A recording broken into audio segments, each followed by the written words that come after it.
Cipollini or Cipollini, depending on how you want to say it. I like to say Cipollini when I want to feel a little pretentious, but that's fine. I'm the mental health coach here at Inner Solutions.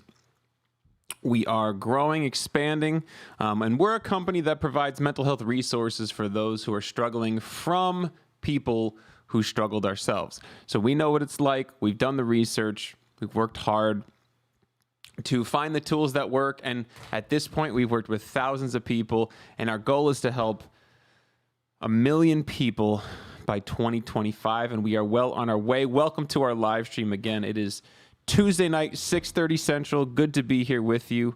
Hope you're having a wonderful, wonderful, awesome week. You know how this works. So if you have a question, let us know. And you can always start by just checking in, letting us know who you are, where you're from. And let's get started that way as I post this in many different groups on Facebook to share the word that we are all mental health warriors. So as I usually end these live streams, I actually want to begin them with, no matter where you are, no matter how crappy you feel, no matter how stuck or illusory, how much of an illusion it is to you, or how much you're overwhelmed with emotion, I promise you, you are never stuck. You might just need some support. And so that's why we're here, to give you the support and also to listen to myself talk. Watch myself on YouTube as I'm live on YouTube. No, just kidding. That's a joke. So live anxiety. What's going on with us? Well, we're working hard on some really cool, new, exciting deals. We may be having an addition to the Inner Solutions family, which is really cool. More information on that as it develops. Q&A. Today is August 3rd, 21, and that is awesome. We've got this filled out. So a couple quick housekeeping things. Number one, if you're looking for more support, more than just this live stream, if you're wanting some more one-on-one attention or more resources, there's a couple things that you can do. Number one is you can check us out on YouTube. There's about 100 videos on all things anxiety, and we're always building and growing more. We've got more being uploaded every week, whether it's health anxiety, certain symptoms that you're struggling with, anything like that. Check out our YouTube. If you're wanting to enroll in our class or interested in hearing more, message us on Facebook. You can just go to the Inner Solutions front page, message us, or just type in the chat, I'm interested in the class, and we will send somebody to contact you through Facebook, so be checking your personal messages. And if you're interested in getting some more support as far as one-on-one coaching is concerned, same thing. Just say, I'm interested in one-on-one coaching. I'm interested in hearing more to get more support, and we will surely reach out to you and get you the support we need.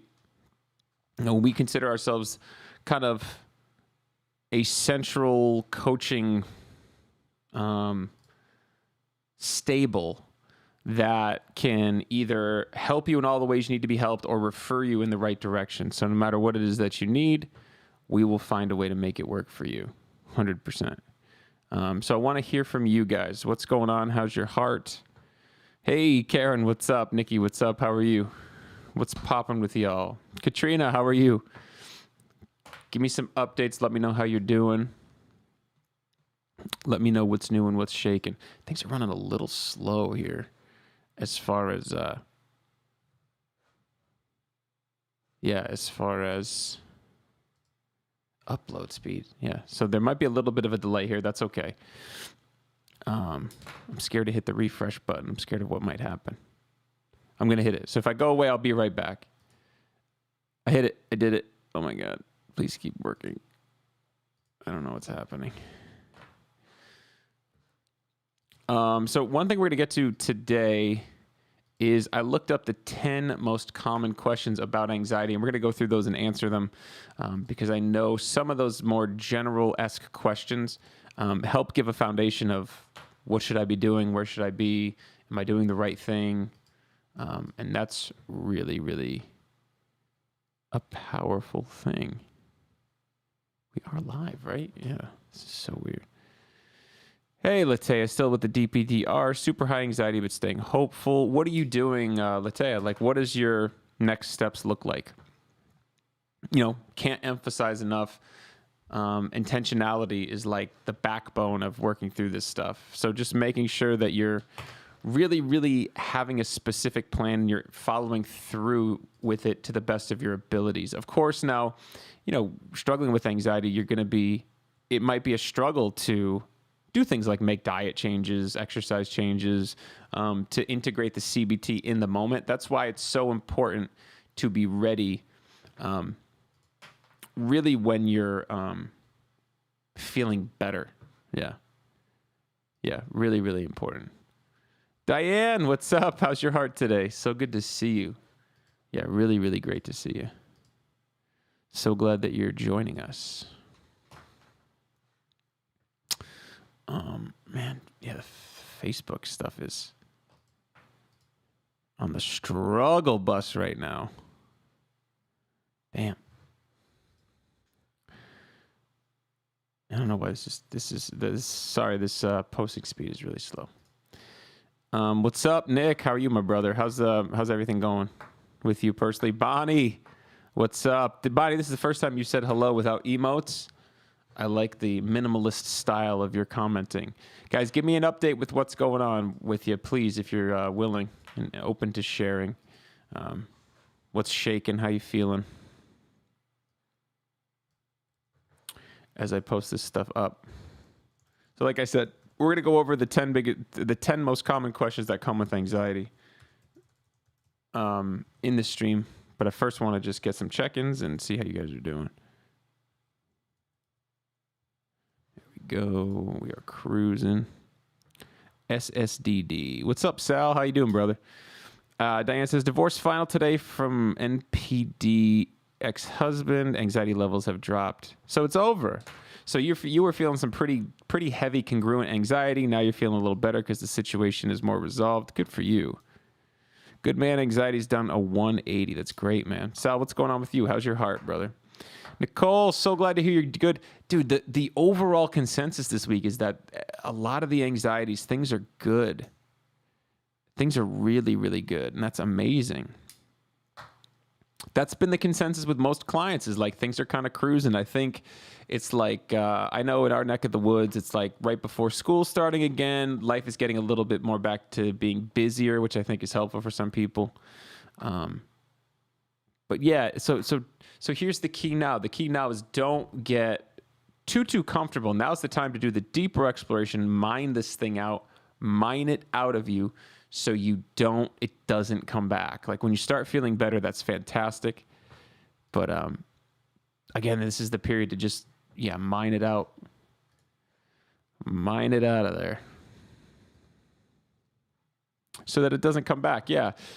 A lot of the people we deal with, it's like they'll have a period of like 10 years where things are feeling better.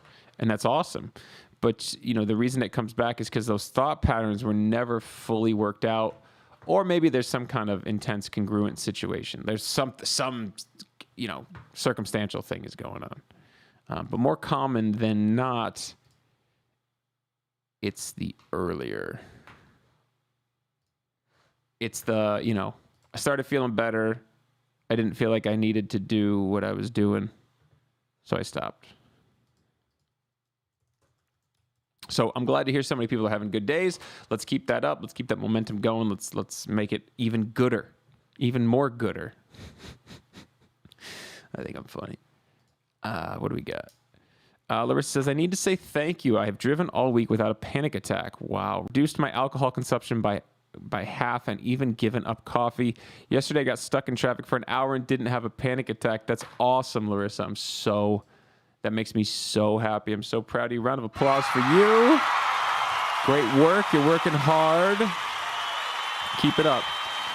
Nick, let me know what's been working for you, man. What's been helping? What's been working? My man, how did your anxiety do a 180? Just like that? Or was it, what happened? How did it do a 180?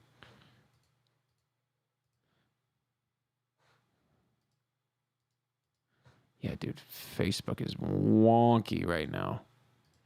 Dang. Okay, let's close some of these windows here. Very, very choppy on my end. Hope is the stream okay, guys? You guys are seeing everything okay? You can see me. It's working. How am I doing? How am I doing? Because everything looks a little bit frozen on my end. Uh-oh. What is going on?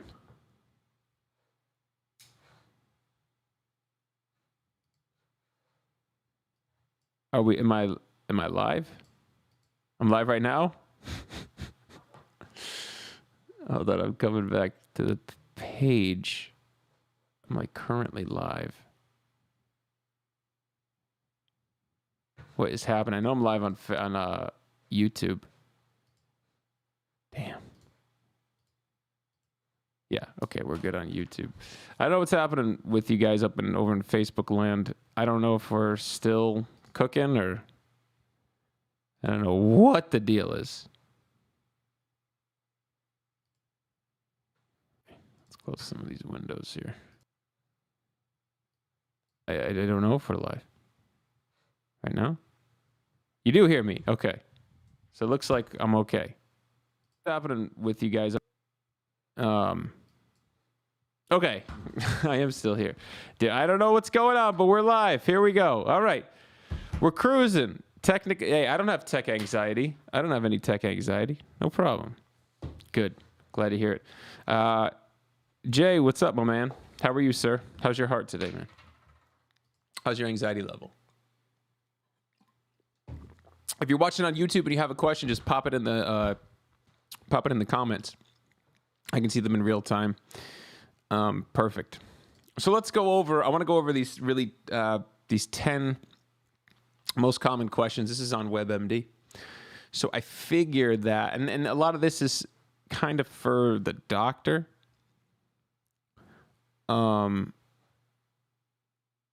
So there's a lot of these pages of just frequently asked questions about anxiety. All types of different pages. I wanted to go to some of these, and it's this one's actually called 10 questions for your 10 questions for doctor about anxiety. Really, really well written, but this is on WebMD. So when it comes to the medication stuff, I'll probably defer.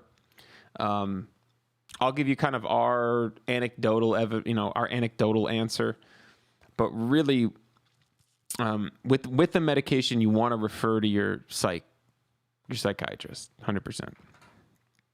So the first question is, how did I get anxiety? Is there a chance I can pass this on to my kids? It's a great question. How did I get anxiety? And can I pass this on to my kids?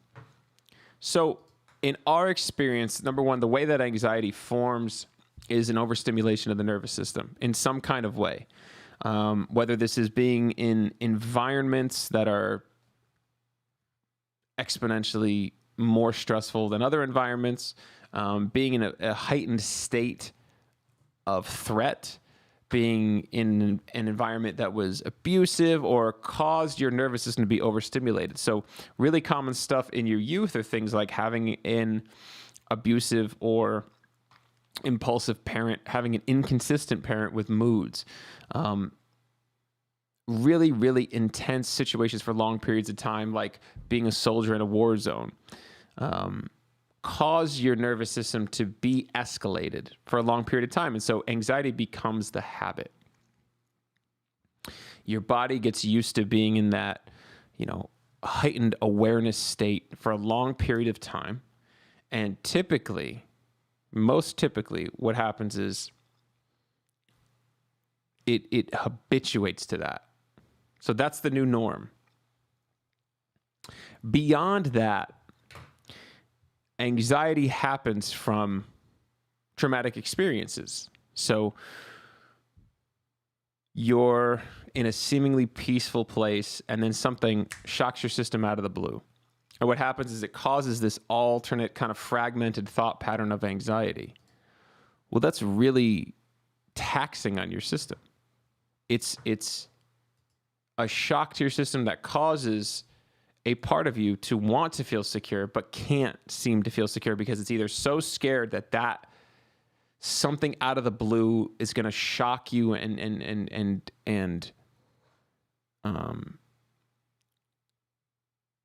shock and uproot your feeling of security. So the few key things to know about anxiety is it's your threat detection system. It's a part of your brain that's related to threat detection. And it works hand in hand with activating a physiological response, right? You've got your sympathetic nervous system, your parasympathetic nervous system. And once the anxiety, depending on if it's like a full panic attack or you're just in an anxious state. So the way we look at anxiety is like panic is kind of the most intense. And then after that would be kind of an anxiety attack. That's when you might not feel the intensity of a panic attack, like you're dying, having a heart attack, losing control or going crazy, but you feel those sensations like you can't relax. You probably feel some tension. You probably have an elevated heart rate. You may have pins and needles. You may have tight muscles and a tight body. You may feel like it's hard to breathe or there's a weight on your chest. Those are really common symptoms of anxiety. And then there's a whole spectrum in anxiety of intensity levels and whatever. So the congruent anxiety is what we would call circumstantial. Like there really is a threat. So, you're in a near car accident, you get this rush of fear, this surge of adrenaline, and then you relax after that. That we would call congruent. What we'd call incongruent is when it starts to become more chronic and it starts to flood your thinking. And you start to do a lot of emotional reasoning. You start to do a lot of catastrophizing. You start to ignore things that are going well because the anxiety is so overwhelming that it just takes over your thoughts.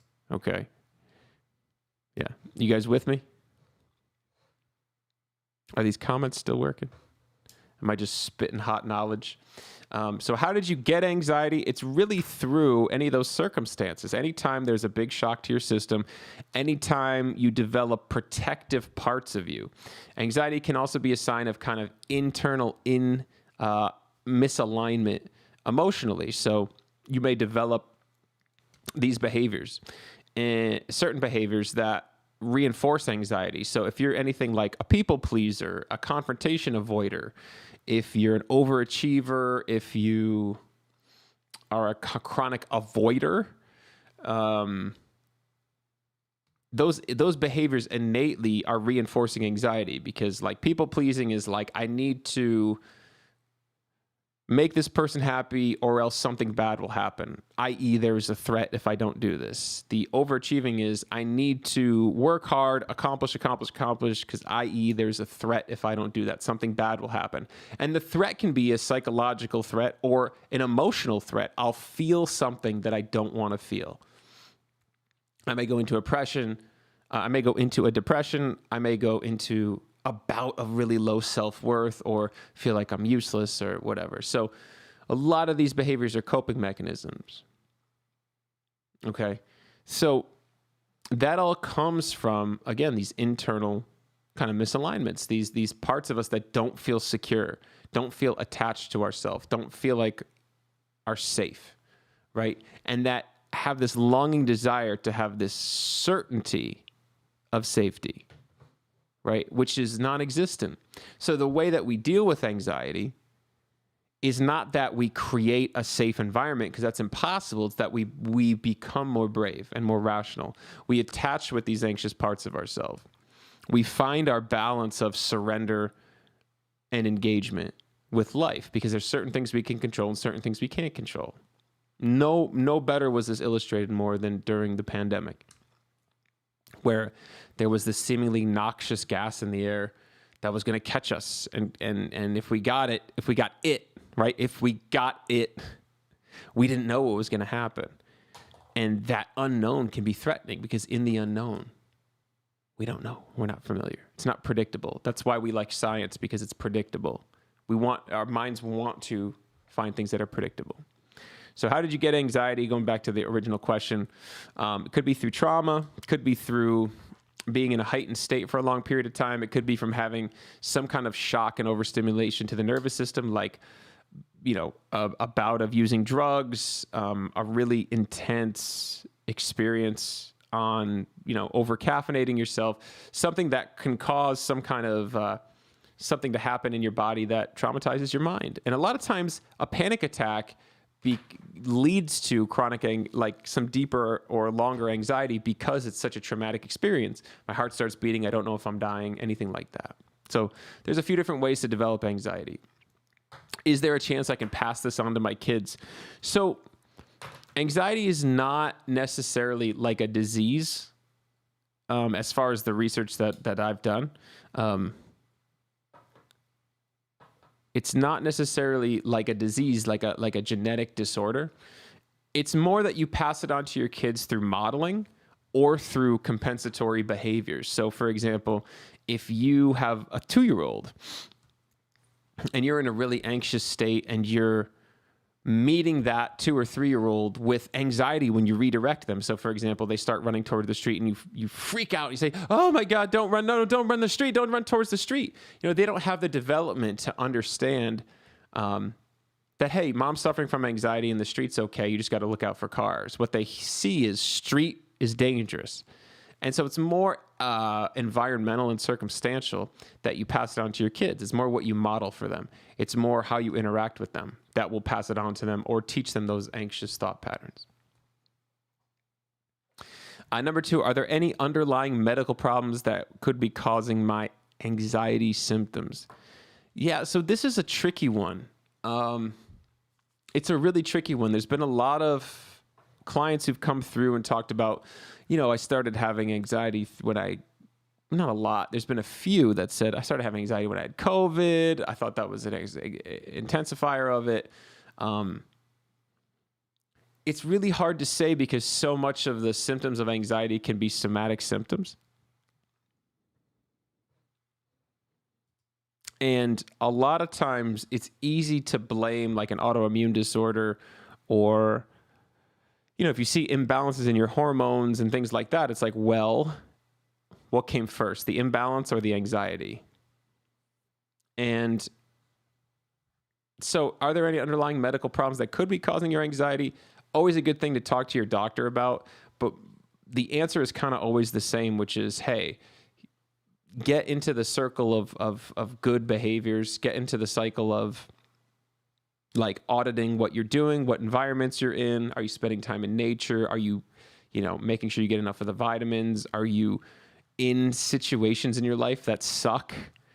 And are you able to speak freely and be transparent about how you feel, where you're at? Are you able to honor how you feel? Or are you just suppressing?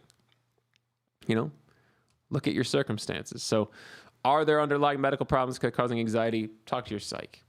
What are my treatment options for anxiety? Wow. Yeah, there's a lot of treatment options for anxiety. So it always starts, and, not to go against doctors that go straight to the pill, but it always should start, or it's most useful to start and the healthiest to start with lifestyle changes.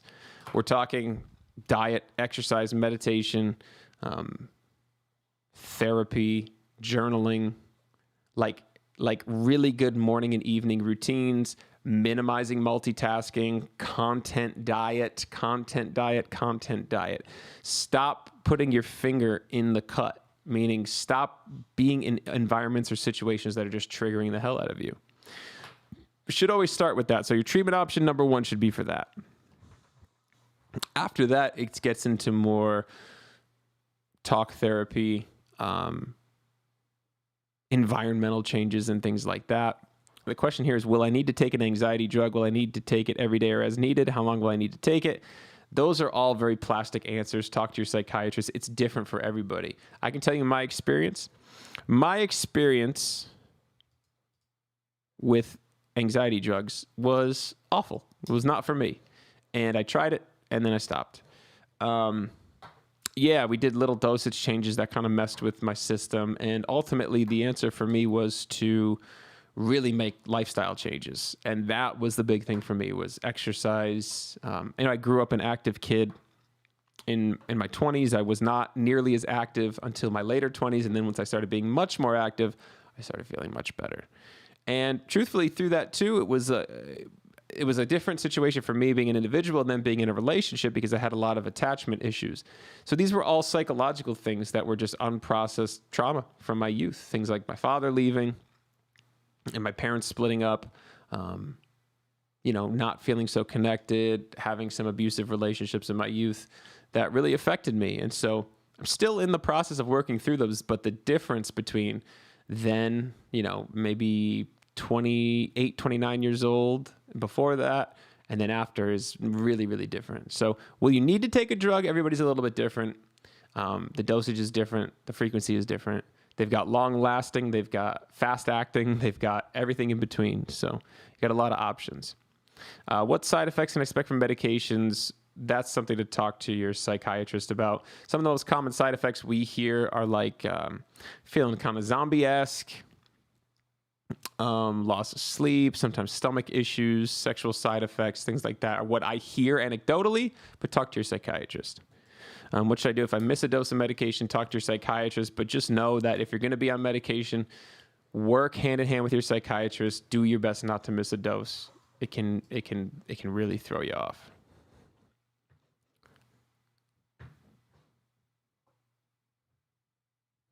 What's up, Wendy? Sorry, I have been kind of neglecting the chat. Let me just take a look at what's going on here.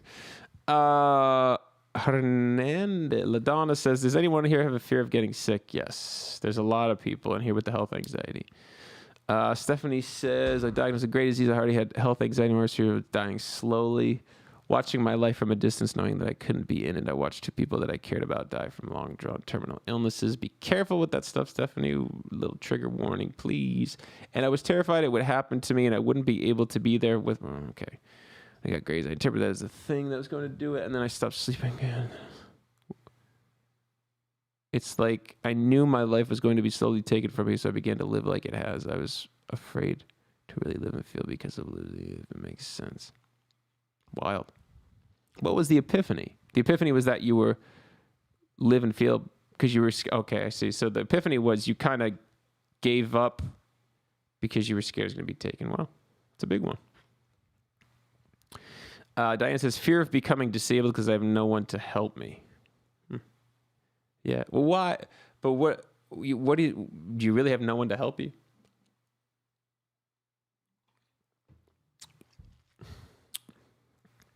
It consumes you. What sort of fear of being sick?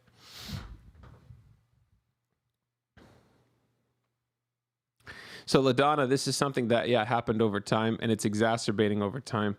Your body needs to feel what it's like to be in the uncomfortable zone and know that it'll be okay. So part of it is going to be practicing things like mindfulness, practicing things like distress tolerance, using a different part of your brain, because right now what's happening, LaDonna, is the more anxious you get, the more the blood leaves the front part of your brain and goes to the animal part of your brain. And that's where the anxiety is. So it gets harder and harder to reason and rationalize through it. And this is really where the treatment comes from, the ability to work through this stuff. So practice. You can start really simply by practicing meditation little by little and do some journaling, write it out, rationalize it, do some cognitive behavioral therapy, write down the thoughts that you're having, turn the what ifs into so whats. Go back to that cognitive distortion list. If you type in Dr. David Burns, cognitive distortion list, it'll help you really, really work that stuff out. And then above all, LaDonna, is get support. Join our class. Like, message us here on Facebook and join our class. Or get some one-on-one support, or go to through your health insurance and find a provider, someone who practices and can help you with anxiety, and be really assertive about, hey, I'm wanting support with anxiety. That's why I'm here. 100%. Tara or Tara? Tara. We'll say Tara. Take a guess. So Headspace is really great. Calm is amazing. And then you can go to our YouTube page as well. There's a handful of really great meditations there. And more coming. We're working on a meditation course of our own related and geared towards anxiety.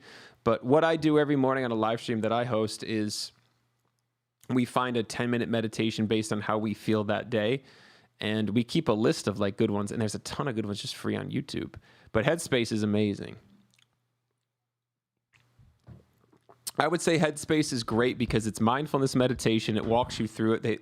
When I was using it years ago, they had like 30-day program where they did 10 minutes. They give you like a little blurb in the beginning of why you're doing what you're doing. And then they walked you through a guided meditation.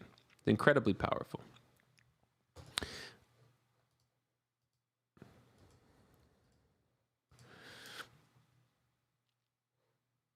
How do you join the class? Shoot us a message here on Facebook or just say, I'm interested in the class, and we'll reach out to you. Okay, so question number 6, should I begin, these are the top 10 questions asked about anxiety. Should I begin therapy sessions? Which type and for how long? So the standard for treating anxiety is a combination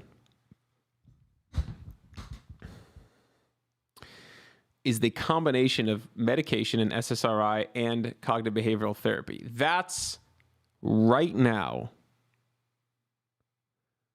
what the kind of, I don't even want to say the newest, but that's the consensus of, what's up, Marie? What can I do for, oh, I'm so sorry. How's it going? How's the testing going? That's in my mind, not the most updated information. Right now, the starting therapy, the question was, should I begin therapy session, which type and for how long? The answer is always, in my mind, yes. Always the answer is yes. What's up, Willeen? How's your heart? You should always go to therapy. Not even with the intention of there's something wrong with me, with the intention of, hey, let me put aside an hour to just focus on myself, to just reflect on some stuff, just to try to make things, keep things going in a growth-oriented, student-minded direction. I want to grow. I always want to be growing. I always want to be analyzing. I always want to be reflecting in a balanced way. I also want to be having an external experience. But an hour a week, 7 times 24 minus 1 hour per week means you're still having an external experience, even if you're reflecting. So the answer for me is always yes, you should go to therapy. Now, which type and for how long? How long, throw that out the window. You just go. Don't think about how long. Talk to your therapist. Be very assertive about, hey, this is what I'm hoping to accomplish. Is there a timeline that I can look at? But I can tell you from working with clients for years and years, one-on-one, there is no timeline. Some people, within 3 weeks, they're like, wow, everything's different. Some people I've had for 18 months, 2 years working specifically on anxiety because there's so much to unpack. There's so much unprocessed emotion and trauma, and we're trying to balance processing old stuff with changing behaviors in the real time, and that's hard. It can be really hard, and so you're juggling all these things, and we're coming from this angle and trying to do short-term, medium-term, long-term stuff. So throw the how long out the window and just be like, hey, I can stop getting lattes. I can put a little money in for my copay. I can put money forward for, to invest in this, because the investment in your mental health is an investment in every other area of your life, 150%. Reprioritize, put that at the top. Latte breath, Netflix watcher, delivery orderer, put that stuff to deprioritize. I sound like Dave Ramsey. You should be on beans and rice, rice and beans. No. But yeah, so as far as what type, so we use a whole handful of different models of therapy. And the reason we use a whole handful of different models of therapy is because everybody's a little bit different. There's a lot of overlap in the models that we use as far as similar techniques and tools, but there are just some universal elements. So a thing like cognitive behavioral therapy is a great place to start, but is not the end-all be-all for people like some of you whose anxiety fluctuates into the area of being really, really high. So if your anxiety goes into the area of going really, really high, where you just feel completely overwhelmed and it's panic, then you probably want to go into a mix of like dialectical behavioral therapy, cognitive behavioral therapy, and a deeper therapy to process old emotion like EMDR or IFS, or just general kind of emotionally focused therapy. Now, there is actually a therapy called EFT, which is emotionally focused therapy. That's really great too, more so for relationships.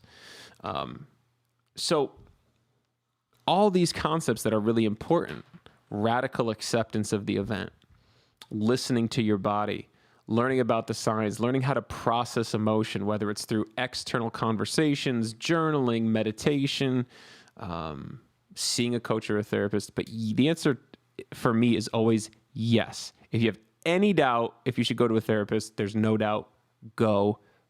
But here's the caveat.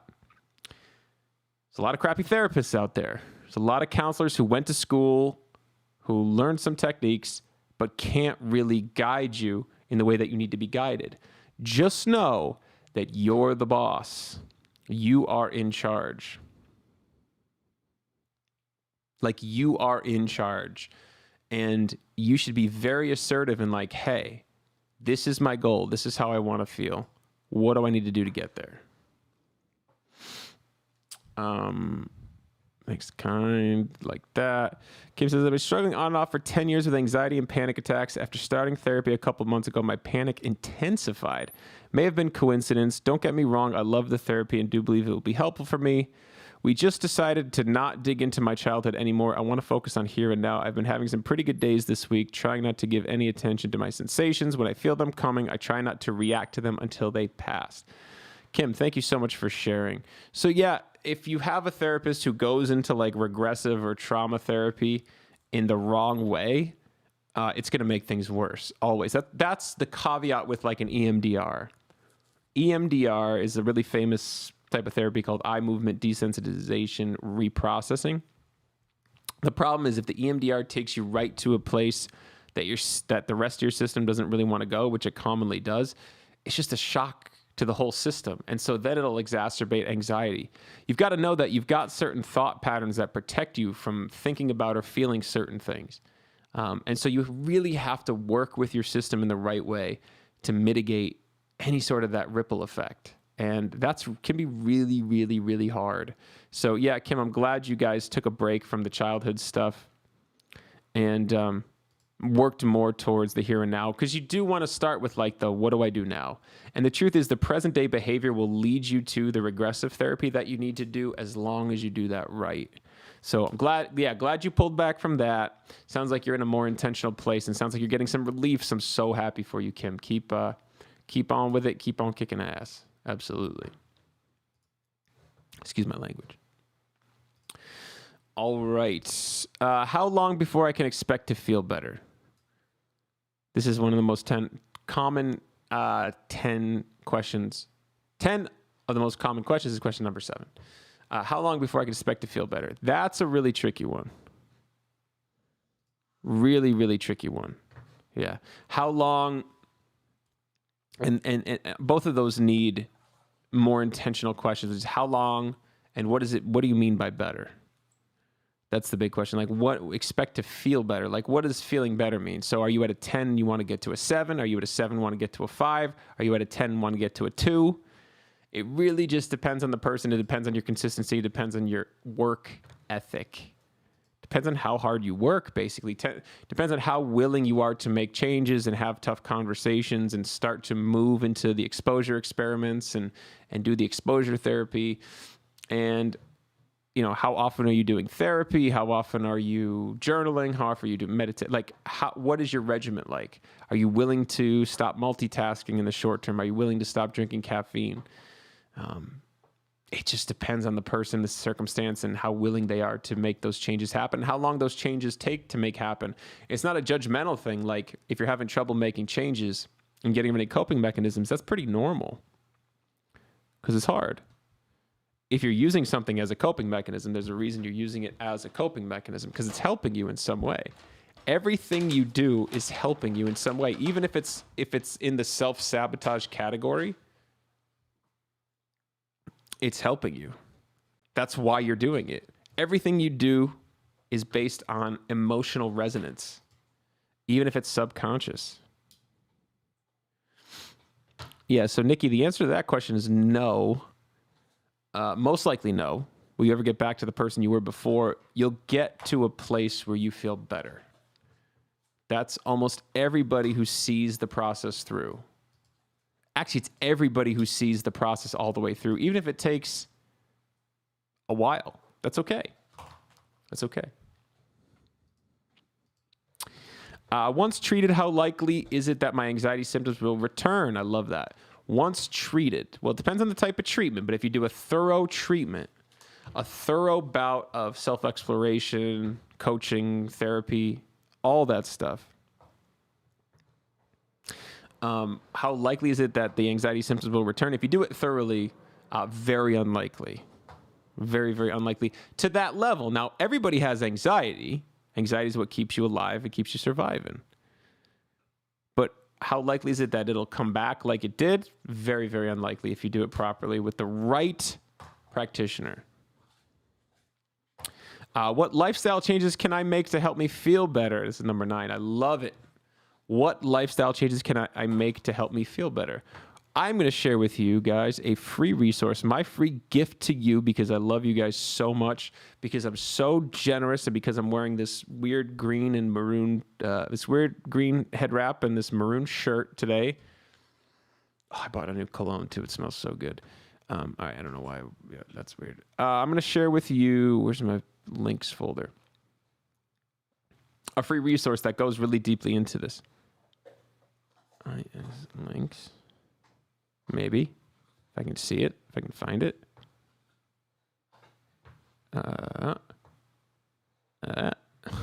There we go. So we wrote a book called The Panic Response Plan. It's available in audiobook and ebook.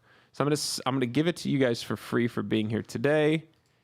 The link is in the chat. It's that Google Drive folder. If you click that, you'll see, I think it's 9 or 10 audio files, and then at the bottom there's a PDF. So just click that Google link right there, and it'll send it right to you, our free gift to you.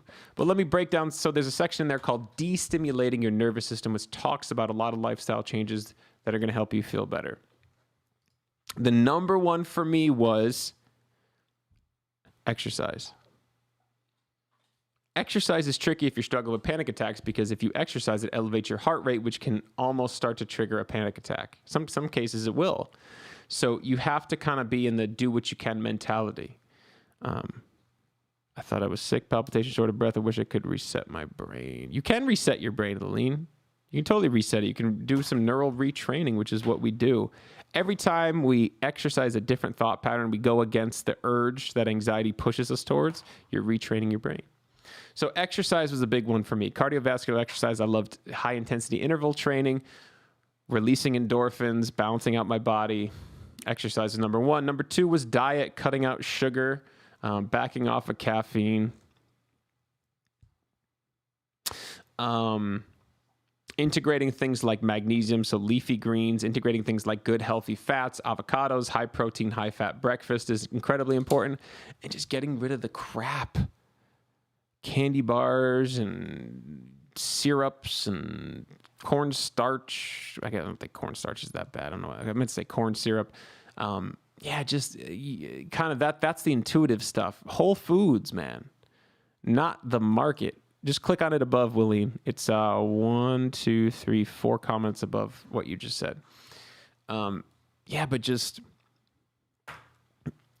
getting rid of the garbage, getting rid of the cake, getting rid of the carbs, not all carbs, but the unhealthy carbs, sticking to just whole foods, really healthy whole wheat grains, the bread with the seeds and all that kind of crap in it, organic meats, organic vegetables, organic fruits, and then just staying out of those middle aisles as much as possible in the grocery store.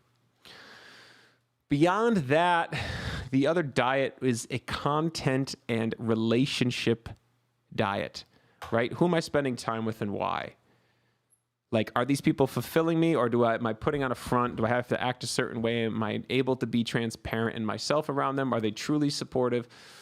And then environmentally, it's like, what's my house like? What's my desk like? What's my work environment like? Is it full of clutter? Do I feel trapped and beat down by it? Decluttering, getting rid of stuff. Those are lifestyle changes you can make. Yeah.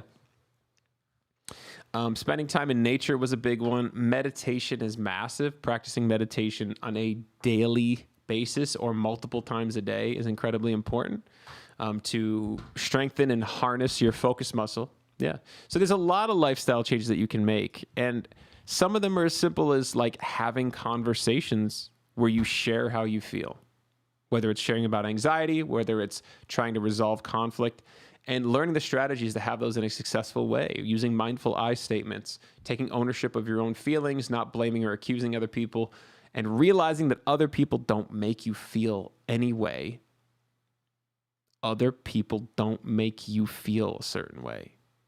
Other people don't make you feel a certain way. Okay, said that enough. So yeah, a lot of lifestyle changes you can make. Yeah, and that's a lot of, anxiety can be, I feel stuck, I have to do this. It can cloud your thoughts to make you feel like you're really stuck in a certain circumstance. Well, you're not. So, don't tell yourself that. Yeah, so those lifestyle changes are not kind of the end-all be-all cure. Those are things to help you 5%, 10%, 2%, 3%. And when you're really struggling, it's like, yeah, those little percentages add up to be a lot. Liline Dubois, cool name. Yeah, I changed my diet completely, still happening. I hate it when it happened when I am driving. Fear. Yeah. So, we haven't gotten to the nuts and bolts of how to get over a panic attack. But we'll talk about that in a minute. How will alcohol or other drugs interact with my medication or affect my anxiety? Stimulants more than likely will agitate your system and stimulate your nervous system even more.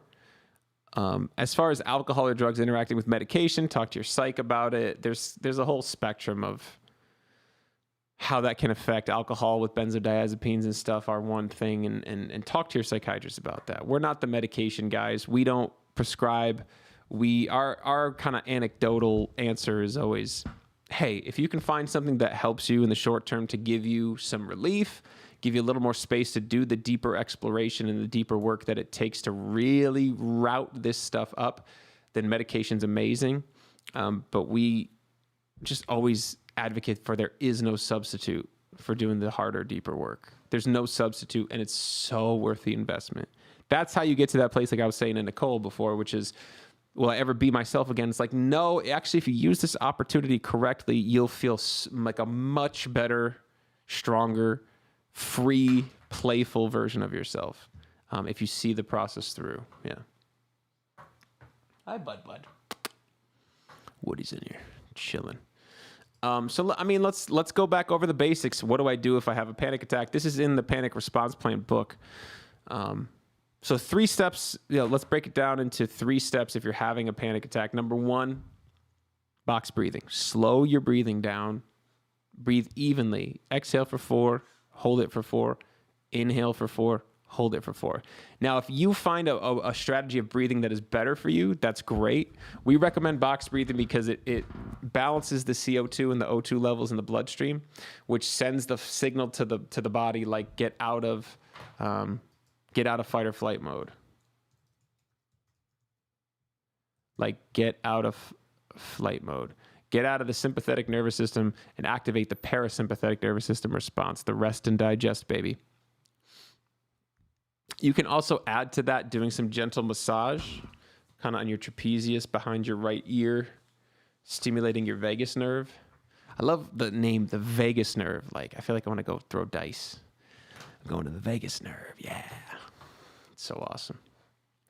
So that's number 1, box breathing. Number 2 has a few different options. Now we're dealing with reframing the situation.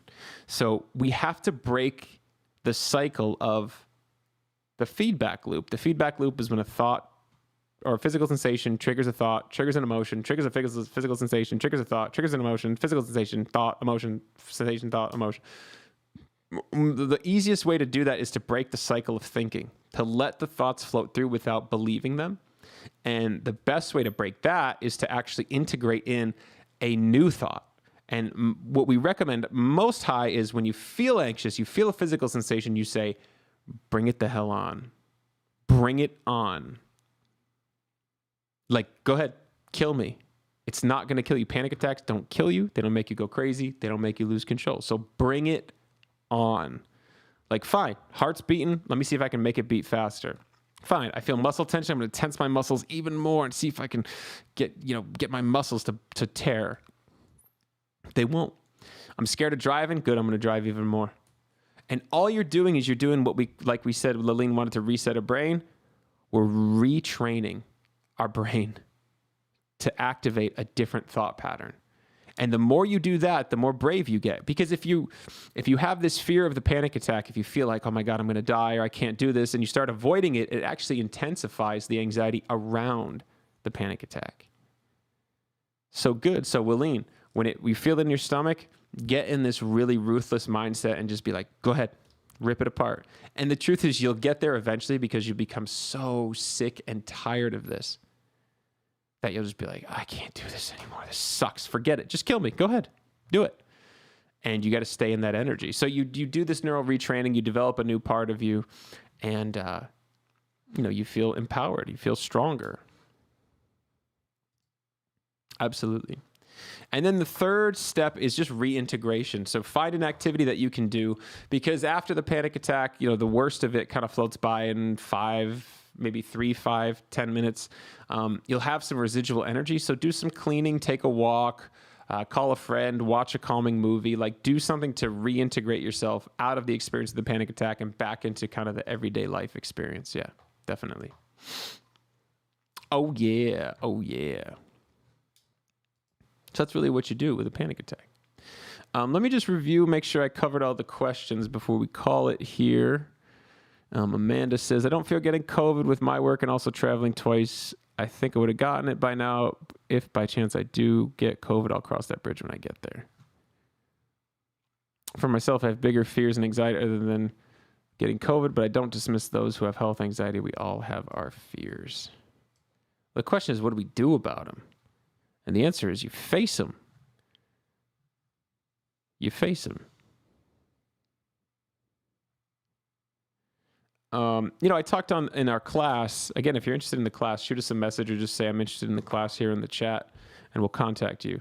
So I talked about I have attachment issues. I don't know if you're familiar with attachment style. There's different attachment styles: secure, anxious, and avoidant. And there's disorganized, which is kind of a combination of anxious and avoidant. So for me, having attachment issues, I had an anxiety. My girlfriend always would talk about, she loved to dance. And I've seen her dance, and it's intimidating. She'll do like these, salsa dances, things like that. It's intimidating because I suck. I don't know how to do it. It's not even that I suck. I don't know how to do it. And so we went dancing for her birthday last week, and I went in a little tense, a little anxious, because I know that I have like these attachment issues or these insecure attachments. Part of a symptom of insecure attachment is your partner goes off to do something else, to explore, or to just by doing something else without you, and you don't feel safe, like she's going to come back. So we're dancing for a while. I feel like I'm getting a little bit.